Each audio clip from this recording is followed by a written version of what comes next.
J'étais à la caserne de garde, donc on venait de finir les tiges, ce qu'on appelle les tiges, donc on finissait le ménage et le rangement de la caserne.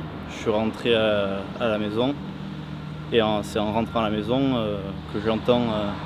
D'abord j'ai senti une odeur de brûlé, vraiment une odeur forte, mais je savais pas trop d'où ça venait, je voyais rien. Ça m'a pas trop inquiété au début. Puis quand je suis vraiment rentré, ça commence à sentir fort, je suis ressorti. Et en ressortant, j'ai vraiment entendu le bruit du détecteur de flammes. Donc je suis allé à l'extérieur, j'ai regardé, j'ai levé la tête et en levant la tête, j'ai vu la fumée sortir de la fenêtre de l'appartement au-dessus du nôtre. Donc je suis monté en courant, j'ai ouvert la porte et en ouvrant la porte, je suis tombé sur un appartement complètement enfumé. J'ai vu de suite, il y avait la mère et le premier enfant, le plus âgé, donc dans le salon, face à moi, qui ne bougeait pas, qui était... là, je pense, fixé par la peur.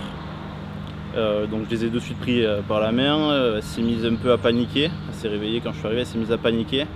L'enfant s'est mis à pleurer, donc je les ai sortis de l'appartement de suite, je les ai mis sur le palier. Et sur le palier, j'ai entendu d'autres cris, ça m'a alarmé quand même. Et la mère m'a dit qu'il lui restait donc un deuxième enfant à l'intérieur. Et donc sur le réflexe, je suis de suite remonté, rentré dans l'appartement. Puis j'ai entendu pleurer et puis j'ai quand même vu au fond du couloir, je le voyais un peu. Je suis parti l'attraper par la main et de suite on s'est baissé parce qu'il y avait beaucoup de fumée, il faisait très chaud.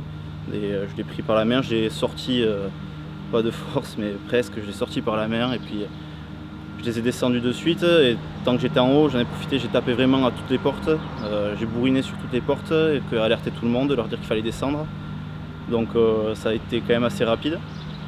La maman était vraiment paniquée, donc elle voulait pas descendre toute seule, donc je l'ai accompagnée et sur la porte palier, sur l'étage en dessous, j'ai eu la chance de tomber sur ma maman qui m'a aidé. Je lui ai donné la main, je lui ai demandé de les faire sortir pour pouvoir remonter, faire le 18 aussi et pouvoir intervenir le plus vite possible. Donc je suis remonté, j'ai téléphoné 18. J'ai eu la chance de tomber sur un voisin aussi qui m'a aidé à faire descendre les personnes. Il y a certaines personnes âgées en bas, donc à les faire sortir aussi au plus vite.